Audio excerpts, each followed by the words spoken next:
Yes, mapagpalang araw at magandang buhay sa lahat. So nandito tayo ngayon sa LTO. Meron tayong testingin na electric motorcycle. Ayan oh, guys, ganda. You know, NXT. Parang ADV siya. Mga kuya kong, testingin natin to. Ganda oh. Yung charger. Charger. Naka type 2 charger po yan. Oh, ang ganda ng charger niya. Okay, pare-parehas na sa sasakyan. Tapos tignan natin kuya yung compartment na kung gaano kalaki. Ang part nito medyo maliit lang kasi material. Okay. Kasi nandito na may kasama siyang charger. Ito DVR para sa camera niya harap likod. Ito yung sa camera. Okay, may camera siya. Nasa yung camera sa harap? Ayun. Yung camera yung sa harap. Kasi ito yung likod sa camera. Yes, pa. Wow, so secured na secured ka. Pag may mga road range o mga pasaway, pwede nyo na i-record yan. Ano po nito? Wow, ganda. So magkakaroon ako nito ng isa. Ibigyan daw ako na NXT, hindi joke lang.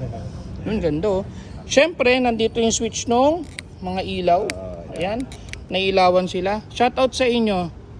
Shoutout kuya ko. Mga taga NXT. NXT, shoutout sa inyo. Dito yung... Yun oh, touchscreen oh. Ayan, dito mo na siya kukunik yung, halimbawa nag-Google Map ka, kukunik mo na yung Bluetooth ng cellphone mo. So, dito ka na monitor sa panel niya. Hindi mo na kailangan tumingin sa cellphone. Wow! So, mayroon din tong music, mayroon tong speaker, Yung music. pero hindi naman siya kalakasan pag tanggal lang ng antok. Pag Oh, bawal nasasakay ka. oh, bawal oh. TPMS ng gulong mo, mayroon din. Okay. Ayan. Dito mo na monitor yung hangin ng gulong mo. Wow! Battery info, mayroon din siya. Dito mo ma-monitor kung ilang ampere ka na lang. Ito yung mga settings niya sa BMS. So ang camera mo sir, kailangan mo lang mag-download ng apps para meron kang sa cellphone mo na siya kukunin. Pwede mo Okay. siyang i-download doon. Kung gusto mo may kukunin ka na clip, pwede na yan doon.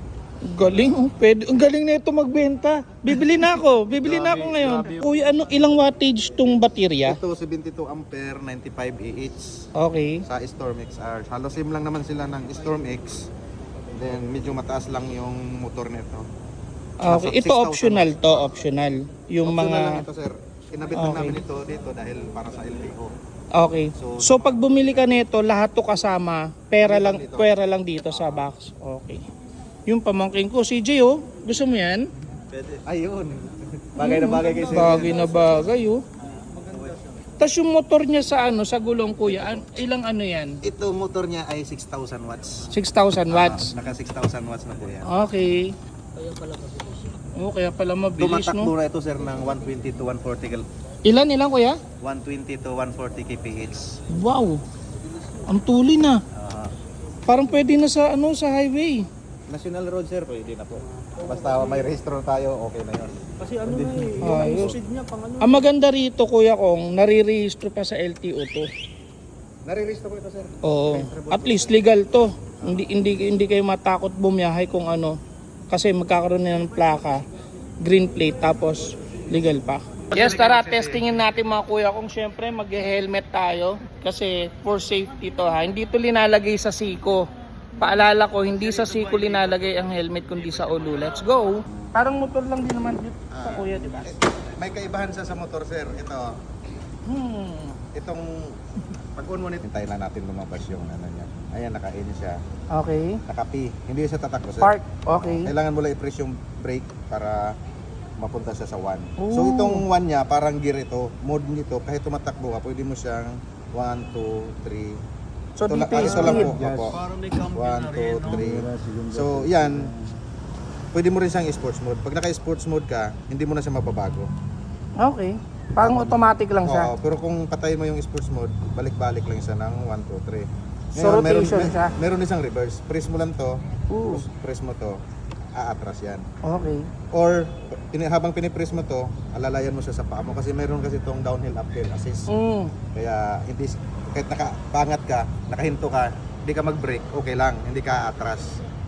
So, ang torque nito sir times 10 sa gasolina na ordinary motor.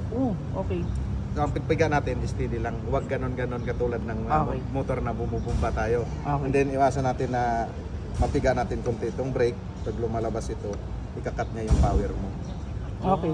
So dapat dito ako pala. Hindi siya katulad sa gasolina na kahit nakapiga tayo, pipiga tayo, tumatakbo pa rin. Ito hindi. Good luck sa akin. Let's go! Ingat. Ingat tayo. Uy! Ganda!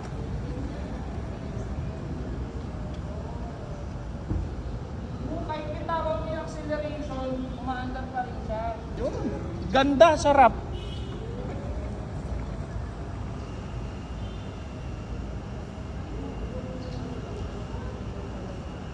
Bali, ilang kilometers ang inaabot nito sa full charge niya? Ang isang full charge nito sir nasa 160 to 180 km. Okay, ilang oras ang charging niya bago ma-full charge? 20% to 30% kailangan mo nang mag-charge. Huwag mo siyang i-empty. So siguro mga 3 hours. Kasi from zero, Oh, fast charging siya. Nasa 4 hours yung charge niya. Okay, from 0, 4 hours ang charging. pero- From 20%, 3 hours 3 lang. hours lang. Okay. Ganun. Kasi siyempre ingatan natin yung battery natin na hindi natin i-empty talaga. Parang cellphone Mm. na wag tayo magpapa-empty para hindi masira agad. Naka stand ka, meron na siya isang kill switch. Hindi na siya tatakbo. Okay. Meron din tong cross control.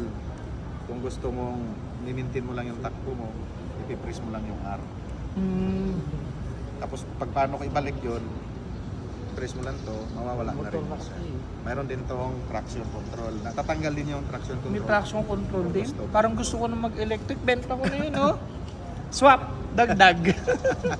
De, so maganda. Subukan natin mag-electric motorcycle naman sa ngayon kasi dahil sa crisis, mataas ang gasolina, tapos eco-friendly pa. So, try natin, tignan natin.